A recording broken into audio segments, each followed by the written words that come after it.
चलिए, हमने जेनेटिक्स के जितने भी लेक्चर्स थे उसको एक करके सभी में डाल दिए हैं, उसको आप सभी देख सकते हैं। वो 2 से ढाई घंटे का वीडियो बना हुआ है, ठीक है?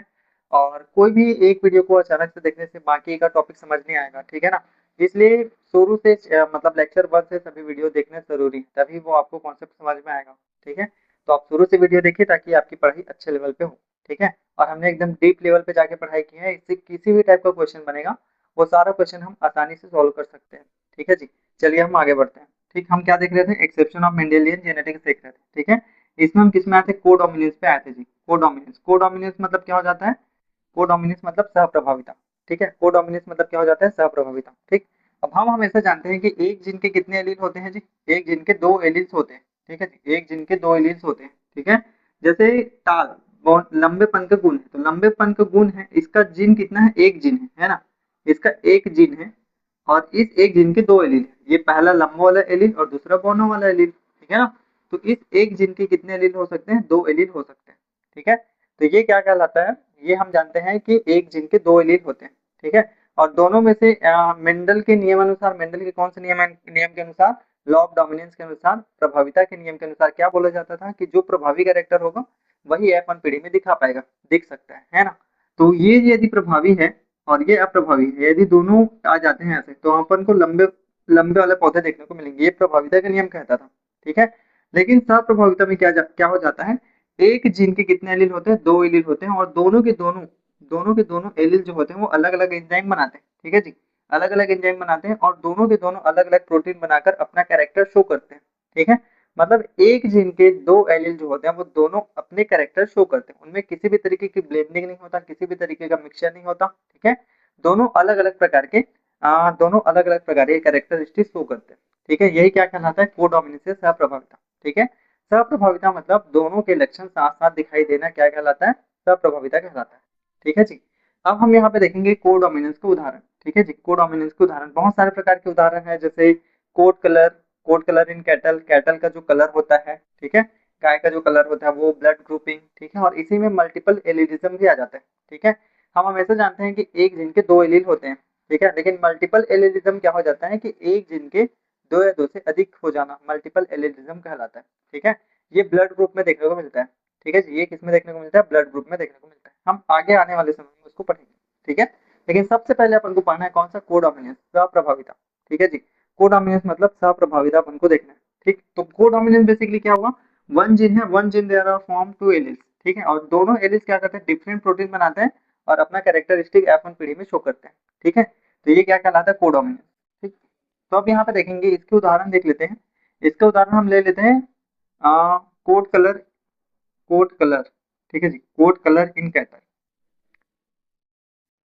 कोट कलर इन कैटल, ठीक है? दो प्रकार के हम मान लेते हैं। आप अपने आसपास दैनिक जीवन में अक्सर देखते होंगे कि गाय, आपके घर का जो गाय है वो सफेद है या लाल कलर का है, लेकिन उसका जो बेबी उत्पन्न होता है वो लाल कलर का भी रहता है और चितकबरे कलर का भी रहता है, मतलब लाल का और सफेद दोनों का रहता है। ऐसे ही आप डॉग्स में भी देखते हैं, ऐसे ही आप बहुत सारे जीवों में देखते हैं जिनमें क्या हो जाता है? जिनमें क्या हो जाता है? दोनों की ब्लेंडिंग दिखाई देती है, ठीक है? यह क्या कहलाता है? सप्रभाविता कहलाता है। यह मेंडल के नियम के विरुद्ध है ना? यह क्या है? मेंडल के नियम के विरुद्ध है, सप्रभाविता। तो ये आप अपने आसपास आसानी से देखते होंगे, फ्लावर्स में भी ये दिखाई देने को मिलता है, ठीक है? और कैटल्स, गायों में अधिकतर देखने को मिलता है, बिल्ली में अधिकतर देखने को मिलता है, पपीज में देखने को मिलता है। ये सारा का सारा क्या है? कोडोमिनेंस का ही खेल है, ठीक है? तो हम कोट कलर इन कैटल मतलब कैटल के जो स्किन का कलर है, ठीक है, उसके बारे में अपन लोग देखेंगे, ठीक? तो देखिए, हम एक साइड ले लेते हैं रेड कलर का, एक साइड हम ले लेते हैं रेड कलर का कैटल, कैटल मतलब गाय होता है, और एक साइड अपन ले लेते हैं जी व्हाइट कलर का कैटल, ठीक है जी? व्हाइट कलर का कैटल। हम रेड कलर की कैटल वाले का जीन, ठीक है जी? रेड कलर के कैटल वाले का जीन क्या ले लेते हैं? कैपिटल आर ले लेते हैं, ठीक है? और व्हाइट कलर की कैटल का जीन हम स्मॉल आर ले लेते हैं, ठीक? गाय गाय बना के देख लेते हैं, बन जाएगा तो अच्छी बात है। कैसे बनता है? गाय बन रहा है कि क्या बन रहा है पता नहीं।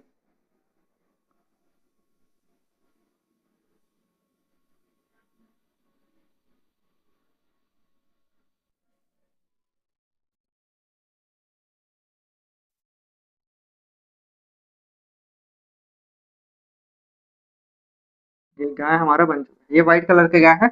और इधर हम मान लेते हैं रेड कलर का गाय, ठीक है जी? रेड कलर का गाय, ठीक? रेड कलर का गाय। अब इन दोनों के मध्य क्रॉस कराया जाएगा, ठीक है? इन दोनों के मध्य क्रॉस कराया जाएगा।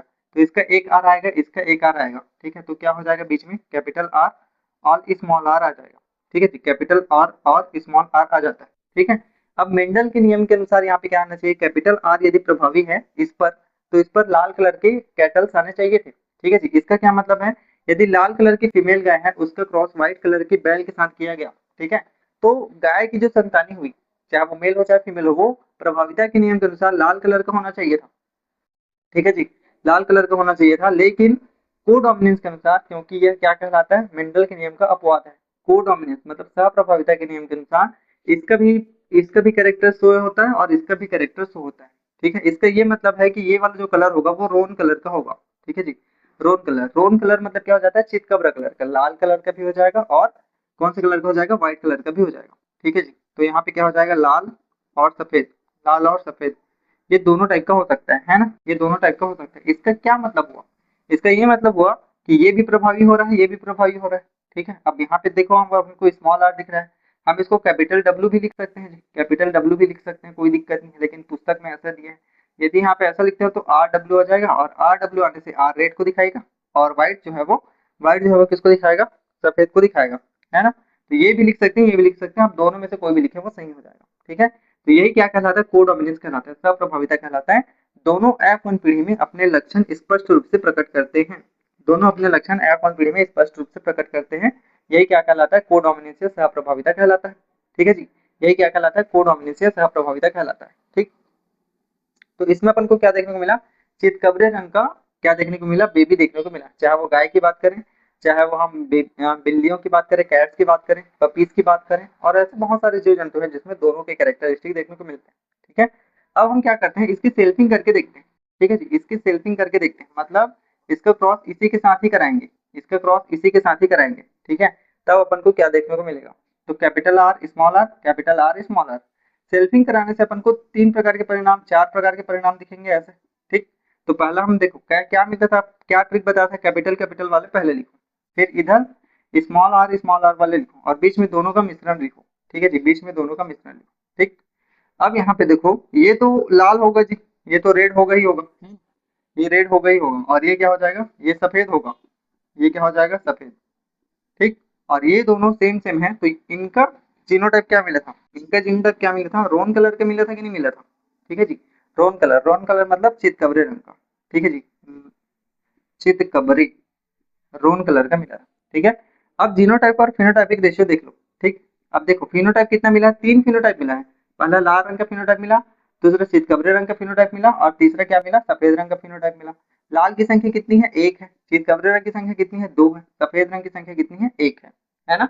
तो ये इसका कौन सा रेशियो हो गया, जीनोटाइपिक रेशियो हो गया, ठीक है जी। ये कौन सा रेशियो हो गया, जीनोटाइपिक रेशियो हो गया। अब फिनोटाइपिक रेशियो देखो, फिनोटाइप एक ही बात है, फिनोटाइपिक रेशियो हमने बताया, ये पी आर था, और यहाँ पे जी आर लिख लेते हैं।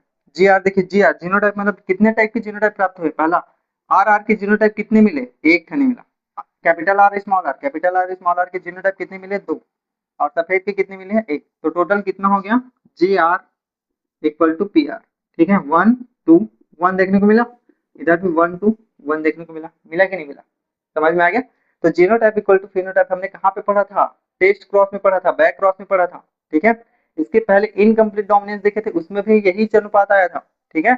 और को डोमिनेंस में भी यही अनुपात आया, ठीक है। तो यहाँ से भी क्वेश्चन पूछा जा सकता है कि G R equal to P R कितने कितने लॉस में होते हैं, ठीक है जी। तो ये चारों लॉस में होते हैं, test cross, back cross, incomplete dominance और कंप्लीट डोमिनेंस, ठीक है। तो ये बात आपको याद रखनी है, ये बात हमको याद रखनी है कि किस किस तरीके से यहाँ से क्वेश्चन बनाए जा सकते हैं, ठीक है। इसको प्यूनेट स्क्वायर से भी बना सकते हैं या कैसे भी बनाओ, एक ही बात है, ठीक। तो ये क्या हो गया हमारा कोडोमिनेंस, ठीक है जी, ये क्या हो गया हमारा कोडोमिनेंस। अब ये किसमें देखने को मिलता है, मैं बताया था कोड कलर इन कैटल, और दूसरा हो जाता है हमारा ब्लड, ठीक है जी, हमारा ब्लड। तो ह्यूमन ब्लड का भी देख लेते हैं, ठीक है जी। और याद रखेंगे मल्टीपल एलिलिज्म, ठीक है जी, मल्टीपल एलिलिज्म मतलब बहुविकल्पिता, ठीक है जी, बहुविकल्पिता, ये भी ब्लड के उदाहरण में आता है, ठीक है।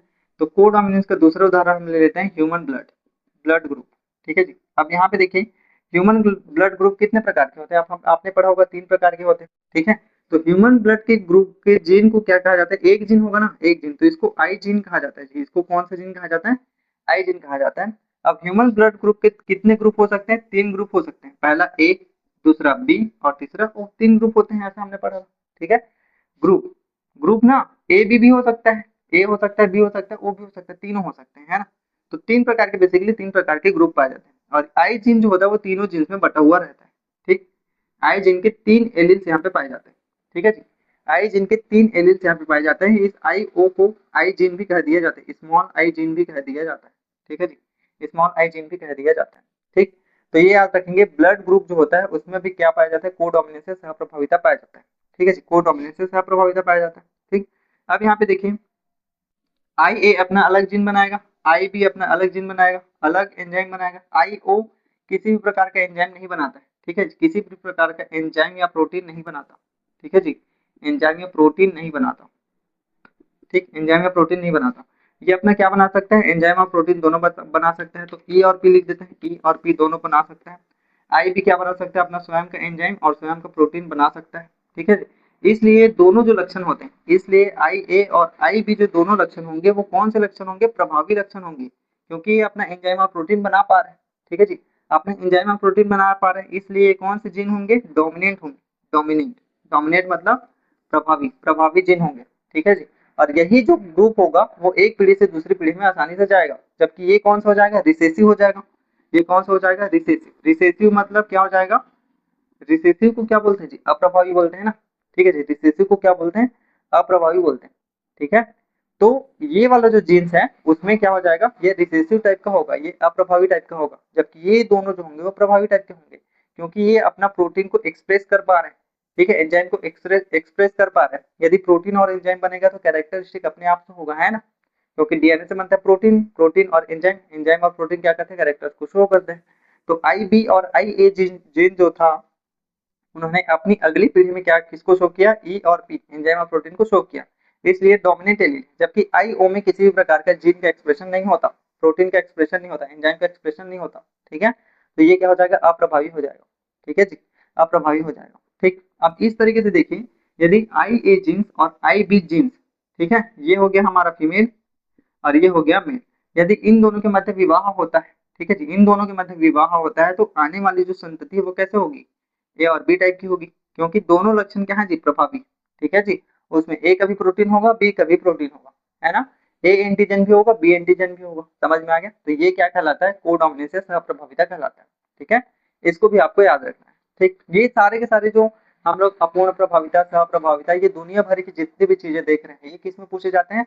2 या 3 नंबर के क्वेश्चन, इससे ज्यादा के क्वेश्चन नहीं, है ना। लेकिन इसको 5 नंबर बना के दे दिया जाता है, टिप्पणी लिखो में करके दे दिया जाता है। अपूर्ण प्रभाविता को समझाइए, ठीक है, सहप्रभाविता को कोड कलर इन कैटल के माध्यम से समझाइए। ठीक है, सहप्रभाविता को ब्लड ग्रुप के माध्यम से समझाइए, मल्टीपल एलेलिज्म को ब्लड ग्रुप के माध्यम से समझाइए। इस तरीके से छोटे छोटे क्वेश्चन टिप्पणी लिखो में करके दिया जा सकता है। ठीक है, और एकदम हम हाई लेवल पे पढ़ रहे हैं, ऐसा अगर आपने बना दिया तो एग्जामिनर खुश हो जाएगा। ठीक है जी, कि हाँ ऐसे बच्चों को पता है। समझ में आ गया? तो ये सारी चीजें आपको याद रखनी है। ठीक, तो ये क्या हो गया हमारा ब्लड ग्रुप का। ठीक है जी, और ब्लड ग्रुप में ही क्या पाया जाता है? ब्लड ग्रुप में ही मल्टीपल एलिलिज्म पाया जाता है, मल्टीपल एलिलिज्म। ठीक है जी, मल्टीपल एलिलिज्म, बहुविकल्पिता पाया जाता है। ठीक है, इसके अलावा M N blood group, M N blood group होता है मेटाबॉलिज्म वाला। ठीक है, या ग्लूकोज कार्बोहाइड्रेट वाला। ठीक है, दूसरा हीमोफीलिया, एच बी ए, एच बी एस, हीमोफीलिया में भी या मल्टीपल एलिलिज्म पाया जाता है या कोडोमिनेंस पाया जाता है। ठीक, ये 2 उदाहरण याद रखने हैं, हीमोग्लोबिन, हीमोफीलिया, हीमोफीलिया और ब्लड ग्रुपिंग में पाया जाता है। ठीक, और कोड कलर इन कैटल, ये हम देख चुके हैं। कोड कलर, कोड मतलब शरीर का कलर। ठीक है जी, शरीर का रंग, कोड कलर इन कैटल, ये भी हम पढ़ चुके हैं। ठीक है, तो ये तीनों उदाहरण है किसके? कोडोमिनेंस के। ठीक है जी, और मल्टीपल एलिलिज्म का उदाहरण कौन सा है? ब्लड ग्रुप हो जाएगा। ठीक, अब हम देखते हैं ब्लड ग्रुप के बारे में। ठीक है, ये ए बी ब्लड ग्रुप कैसे आया होगा? ठीक, चलिए इसके बारे में थोड़ा सा देख लेते हैं। ठीक, चलिए ब्लड ग्रुप के बारे में देखिए, कितने ब्लड ग्रुप होते हैं हमारे पास? ए होता है, बी होता है और ओ होता है। ठीक है, ए के पास आई ए होता है, बी के पास आई बी होता है, इसके पास आई ओ होता है या आई होता है। ठीक है, केवल आई जीन होता है। ठीक है, इतना हमारे पास होता है। ठीक, अब ब्लड ब्लड ग्रुप की कितनी संभावनाएं हो सकती है? ठीक है जी, ब्लड ग्रुप की कितनी संभावनाएं हो सकती है? ठीक है, पहले देखो, पहला कंडीशन यहाँ पे देखें तो पहला कंडीशन आई ए हो सकता है, ठीक। दूसरा कंडीशन क्या हो सकता है, आई ए के साथ आई ओ भी हो सकता है, ठीक। इसका और इसका हो सकता है ना। दूसरा तीसरा देखो ब्लड ग्रुप बी का, देखो आई बी हो सकता है, आई बी हो सकता है क्योंकि दोनों प्रभावी है और प्रभावी लक्षण एक साथ रह सकते हैं। चौथा देखो, चौथा में क्या हो जाएगा, आई बी और आई ओ साथ रह सकते हैं, आई बी और आई ओ साथ रह सकते हैं, ठीक। चौथा हो गया। पांचवा देखो, पांचवा में क्या हो जाएगा, आई ए आई बी दोनों साथ साथ रह सकते हैं क्योंकि दोनों प्रभावी है, इसको हमने स्टार मार्क करके रख लिया, ठीक। और छठवा क्या हो जाएगा, आई ओ इस तरीके से हो सकता है, ठीक। अब ये सभी अपना प्रोटीन बनाएंगे ना, ये सभी क्या बनाएंगे यहाँ पे, प्रोटीन। यहाँ पे हम प्रोटीन लिख देते हैं, प्रोटीन और एंजाइम ये दोनों बनाएंगे, ठीक है। कौन कौन सा बनाएगा, ये भी बनाएगा, ये भी बनाएगा, ये भी बनाएगा, ये भी बनाएगा, ये भी बनाएगा, लेकिन ये नहीं बनाएगा, ठीक है जी, ये नहीं बनाएगा, इसलिए यहाँ पे ब्लड ग्रुप क्या हो जाएगा, ओ हो जाएगा, ठीक। इसका ब्लड ग्रुप क्या हो जाएगा, दोनों प्रभावी हैं तो एक ए ब्लड ग्रुप बनेगा, ठीक है। यहाँ कौन सा बनेगा, ए बनेगा। यहाँ कौन सा बनेगा, बी बनेगा। यहाँ आई बी आई ओ है, वो तो अप्रभावी है तो बी प्रभावी है तो बी बनेगा, है ना। और यहाँ पे क्या बन जाएगा, ए बी बन जाएगा, ये स्टार मार्क हम कर लेते हैं, ठीक। अब इन दोनों को एक साथ लिख लेते हैं ए, और इन दोनों को एक साथ लिख लेते हैं बी। इसका हम क्या लिख लेते हैं, ए बी, और इसका हम क्या लिख लेते हैं, ओ, ठीक। ये चारों जो है, ये चारों जो है वो क्या है जी, फिनोटाइप है। क्या है जी, फिनोटाइप, मतलब ये बाह्य लक्षण है, ठीक है जी। ये क्या है, बाह्य लक्षण है। ये कौन से लक्षण है, बाह्य लक्षण, ठीक। बाह्य लक्षण हम इसको देख के बता सकते हैं, यदि पूछ दिया किसी का ब्लड ग्रुप मतलब फिनोटाइप, ब्लड ग्रुप क्या है, ए है, तो उसका जीनोटाइप क्या होगा, आई ए हो सकता है ना, या क्या हो सकता है, आई ए आई जीरो हो सकता है, दोनों में से कोई एक हो सकता है। बी पूछ दिया, बी का क्या हो सकता है, आई बी हो सकता है, या आई बी आई जीरो हो सकता है ना। आई ए बी का क्या हो सकता है, आई ए आई बी हो का क्या हो जाएगा, आई जीरो हो जाएगा, ठीक है। तो ये फिनोटाइप है और उसका जीनोटाइप ये 6 ठने जीनोटाइप, ठीक है जी, ये 6 ठने जीनोटाइप है, ठीक है। तो आप यहाँ पे देख सकते हैं कि आई ब्लड ग्रुप के एक जिन के कितने एलील अपन को देखने को मिले, 1 2 और 3, मतलब टोटल कितने एलील्स अपन को देखने को मिल रहे हैं, 3, ठीक है जी। तो जब कभी भी क्या हो जाता है, जब कभी भी किसी एक जीन के 2 या 2 से अधिक एलील होते हैं, यही मल्टीपल एलीलिज्म या बहुविकल्पिता कहलाता है, ठीक है जी। इसका सबसे बेस्ट उदाहरण क्या है, ब्लड ग्रुप, ठीक है। जिसमें आप देख सकते हैं ब्लड ग्रुप के 2 एलील होना चाहिए मेंडल के नियम के अनुसार, ठीक है। लेकिन यहाँ पे कितने एलील हैं, 1 2 और 3 एलील है, ठीक है। मतलब 2 से अधिक एलील है, ठीक है, 2 या 2 से अधिक एलील है, ठीक। इसलिए मल्टीपल एलिलिज्म के अंतर्गत आ जाता है, बहुविकल्पिता के अंतर्गत आ सकता है, ठीक। अब आप यहाँ पे देखिए कि ये कितने एलिल्स है, यहाँ पे 3 एलिल्स है। 3 एलिल्स मतलब नंबर की संख्या कितनी है, नंबर्स कितने हैं, 3 है, ठीक है। मतलब एन की वैल्यू कितनी है, 3 है, ठीक है जी। जब मल्टीपल एलिलिज्म में एन की वैल्यू 3 होती है, ठीक है जी, एन की वैल्यू 3 होती है, तो फिनोटाइप कितना होता है, ए बी ओ, 4 फिनोटाइप अपन को देखने को मिलते हैं, ठीक है। यहाँ से क्वेश्चन पूछा जा सकता है अभी, क्यों ये बता रहे हैं, क्योंकि यहाँ से क्वेश्चन आता है, ठीक है। यदि एलील की संख्या 3 है, क्वेश्चन पूछ दिया गया, यदि दिए गए पादप में, दिए गए एनिमल में एलील्स की संख्या 3 है, तो उसकी जीनोटाइप और फिनोटाइप का संख्या बताइए, ऐसा करके पूछा जा सकता है, ठीक है। तो उसका सामान्य सिंपल से एकदम फॉर्मूला है, एकदम सरल तरीके से बताएंगे, ठीक है। यहाँ पे देखें, यदि एलील की संख्या 3 है तो उसका फिनोटाइप कितना है, 4, ए बी और ओ, ठीक है। और उसका जीनोटाइप कितना है, 1 2 3 4 5 6, 6 फिनोटाइप आया, ठीक है जी, 6 फिनोटाइप आया। तो यदि एलील की संख्या 2 या 2 से अधिक है, ठीक है जी, मान लो जाए 3 है, तो 3 है तो फिनोटाइप कितना आ गया, 4 आ गया, ठीक है जी। 3 है तो फिनोटाइप कितना आ गया, 4, और जीनोटाइप कितना आया है, 6। तो ये बात आप लोग याद रखेंगे, ठीक है जी, ये बात आप लोग याद रखेंगे, ठीक। तो यदि फिनोटाइप निकालना है, यदि फिनोटाइप निकालना है, नंबर की वैल्यू कितनी है, 3, ठीक है जी। तो इसका फॉर्मूला क्या हो जाएगा, देखो 3 है ना, फिनोटाइप कितना है, 4 आया है, तो एक बढ़ा दिए गए, तो वैल्यू सूत्र क्या हो जाएगा, n+1 हो जाएगा। नंबर्स की वैल्यू कितनी है, एलिल्स की संख्या कितनी है, 3 है, एक एलिल, 2 एलिल, 3 एलिल, एलिल्स की संख्या कितनी है, 3, 3 और 1 बराबर कितना हो गया, 4, है ना। तो 4 फिनोटाइप अपन को मिल गया, ठीक है जी, 4 फिनोटाइप अपन को मिल गया, ठीक। जीनोटाइप का देखो, जीनोटाइप का फॉर्मूला क्या हो जाएगा, n/2, ठीक है जी, n+1, ये फॉर्मूला हो जाएगा। n की वैल्यू कितनी है, 3 बटा में 2, n की वैल्यू कितनी है, 3, 3 और 1 कितना हो गया, 4 इंटू 4, ठीक है। 2 एकम 2, 2 दूनी 4, 3 दूनी कितना हो गया, 6, ठीक है। तो जीनोटाइप की वैल्यू कितनी हो गई है जी, 6 हो गई है, यहाँ पे आप देख सकते हैं, समझ में आ गया। तो इस तरीके से जीनोटाइप की संख्या और फिनोटाइप की संख्या यहाँ से निकाली जा सकती है ना। इस तरीके से जीनोटाइप की संख्या और फिनोटाइप की संख्या निकाली जा सकती है, एकदम और सरल तरीका देखो। यदि फिनोटाइप की संख्या पूछ दिया गया तो n+1 करें, मतलब 3 से 1 बढ़ा देना। जीनोटाइप की संख्या पूछ दिया तो जस्ट डबल हो जा रहा है कि नहीं हो जा रहा है, 3 है तो 6 हो जाएगा, ठीक है जी। 3 है तो कितना हुआ, 6, समझ में आ गया। तो जीनोटाइप पूछ दिया तो डबल कर दो, ठीक। फिनोटाइप पूछ देगा तो एक बढ़ा दो, समझ में आ गया। तो ये क्या कहलाता है हमारा, ये क्या कहलाता है, मल्टीपल एलिलिज्म या बहुविकल्पिता, ठीक है। आपकी पुस्तक में ये नहीं दिया गया, ठीक है, लेकिन मैं चाहूंगा कि आप इसका नोट्स बनाइए और मल्टीपल एलिलिज्म जब भी पूछता है तो ये वाला संख्या बताइए, इसी को हिंदी में लिखना रहता है। आई है तो ए बनाओ, ठीक है, आई जीरो है तो ए बनाओ, ठीक है, इस तरीके से लिखना रहता है। ये फॉर्मूला भी लिख दोगे, एग्जामिनर कुछ नहीं होगा तो पूछना, ठीक है। इसके अलावा जब कभी भी ये वाला चैप्टर आपके टीचर्स पढ़ाएंगे, ठीक है, आपके टीचर्स पढ़ाएंगे तो बिल्कुल ये वाला क्वेश्चन आपको करना है, ठीक है जी। आप बिल्कुल उनसे क्वेश्चन पूछिए, सर मल्टीपल एलिलिज्म में यदि एलील की संख्या 3 से अधिक है तो हम जीनोटाइप की संख्या और फिनोटाइप की संख्या कैसे निकालेंगे, ये क्वेश्चन आप जरूर अपने टीचर से पूछेंगे, है ना, जब भी आप इसको स्कूल में पढ़ेंगे तब। समझ में आ गया, ठीक है। चलिए, तो ये क्या हो गया हमारा ब्लड ग्रुप, ठीक है जी, ये हमारा क्या हो गया ब्लड ग्रुप। और ये सब आपने किस में पढ़ा है, कक्षा 11वीं में पढ़ा होगा। कक्षा 11वीं का कौन सा chapter, body fluid and circulation में पढ़ा होगा आपने, ठीक है, शरीर द्रव्य एवं परिसंचरण, ठीक है। तो ये ब्लड ग्रुप होता है। फिर आपको एंटीजन एंटीबॉडी भी पता होगा, ठीक है जी, एंटीजन एंटीबॉडी भी पता होगा, ठीक। तो इसमें थोड़ा सा एंटीजन और एंटीबॉडी को भी देख लेते हैं, ठीक है जी, एंटीजन और एंटीबॉडी को भी देख लेते हैं, ठीक है।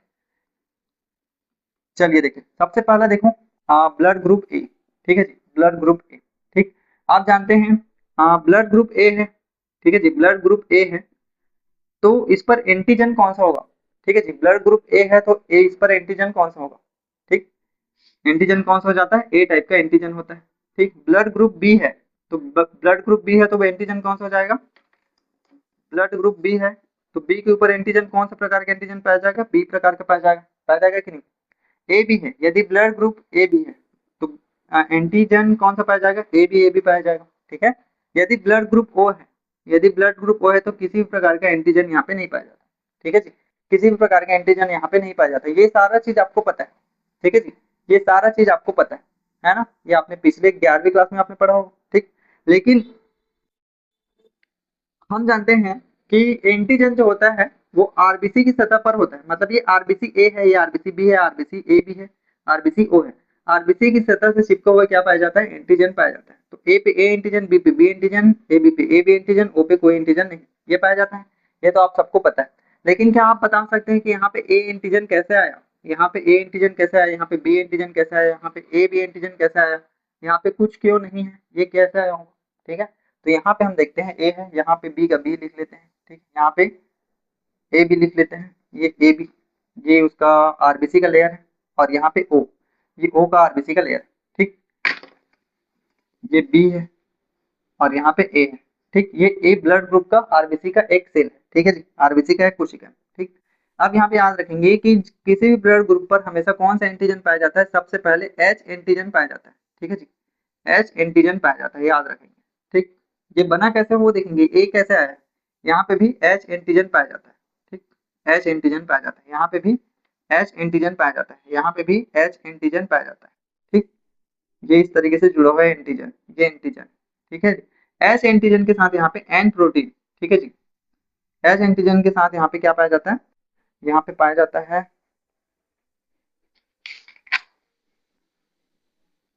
ठीक है जी, एच एंटीजन के साथ यहाँ पे क्या जुड़ा हुआ रहता है, ए शुगर जुड़ा हुआ रहता है, ठीक है जी, कौन सा शुगर, ए शुगर, ठीक है। यहाँ पे भी ए शुगर, यहाँ पे भी ए शुगर, ठीक है, यहाँ पे भी कौन सा शुगर, ए शुगर जुड़ा हुआ रहता है, ठीक है। अब ये जो शुगर होता है ये किसी प्रकार के एक एंजाइम या प्रोटीन का निर्माण करता है, ठीक है जी, ये एक प्रोटीन के साथ भी जुड़ा हुआ रहता है, ठीक है। इसका नाम होता है एन गैलेक्टोसामिन, ठीक है, गैलेक्टोसामिन, एन गैलेक्टोसामाइन से जुड़ा हुआ रहता है, ठीक है जी, एन गैलेक्टोसामाइन से जुड़ा हुआ रहता है। ये क्या है जी, प्रोटीन है, ये क्या है, प्रोटीन है, ठीक है जी, ये प्रोटीन। अब इस पर एक एंजाइम क्रिया करेगा, ठीक है जी, इस पर क्या करेगा, एक एंजाइम क्रिया करेगा, और क्रिया करने के बाद ये किस में चेंज हो जाता है, यही एच एंटीजन जो होता है वो ए एंटीजन में चेंज हो जाता है, ठीक है जी। किस में चेंज हो जाता है, एच एंटीजन जो होता है वो एक एच एच एंटीजन में चेंज हो जाता है, ठीक है जी, एच एंटीजन में चेंज हो जाता है। बी वाले में क्या हो जाता है, गैलेक्टोज पाया जाता है, गैलेक्टोज शुगर पाया जाता है, ठीक है जी, बी वाले में गैलेक्टोज शुगर पाया जाता है, ठीक है। बी वाले में कौन सा शुगर पाया जाता है, गैलेक्टोज शुगर पाया जाता है, ठीक, गैलेक्टोसामीन, ठीक है जी। अब यहाँ पे देखिए एन गैलेक्टोसामीन प्रोटीन है कि शुगर है जी,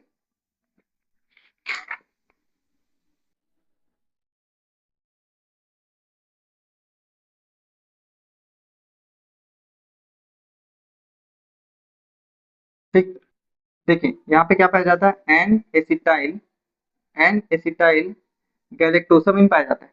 ठीक है जी, एन एसिटाइल गैलेक्टोसामिन यहाँ पे पाया जाता है। ठीक, अब N acetyl galactosamine galactosamine N acetyl galactosamine transferase, ठीक है जी, ट्रांसफेरेज नामक एंजाइम की उपस्थिति में चेंज होता है और क्या बना लेता है, ए एंटीजन बना लेता है। ठीक है जी, क्या बना लेता है, ए एंटीजन बना लेता है, एन ए जी। ठीक, एन ए जी। फिर से देखो यहाँ पे कि हमारे बॉडी के ब्लड ग्रुप में ए एंटीजन कैसा आया होगा। ठीक है, यहाँ पे देखिए सबसे पहले देखिए जब ब्लड ग्रुप का फॉर्मेशन हो रहा था तो ए प्रकार के आरबीसी में एस प्रकार का एंटीजन था। एस प्रकार के एंटीजन के साथ हमेशा कौन सा शुगर पाया जाता है, ए शुगर पाया जाता है। ये सभी में ए शुगर पाया जाता है। इस ए शुगर के साथ एक केमिकल पाया जाता है जिसका क्या नाम है, एन एसिटिल गैलेक्टोसामिन। ठीक है जी, एन एसिटिल गैलेक्टोसामिन, एन ए जी करके याद रखेंगे। ठीक है जी, एन एसिटिल गैलेक्टोसामिन। अब ये दोनों chemical N A G, N acetyl glucosamine galactosamine transferase, ठीक है जी, N acetyl galactosamine transferase enzyme की उपस्थिति में किस में चेंज हो जाते हैं, एक कौन सा एंटीजन ए में चेंज हो जाते हैं। ठीक है जी, तो इस तरीके से आपने अभी तक यहाँ पढ़ा था कि ब्लड ग्रुप ए पर ए एंटीजन पाया जाता है, लेकिन उससे पहले इतना सारा प्रक्रिया होता है तब जाके ब्लड ग्रुप ए के ऊपर ए एंटीजन पाया जाता है।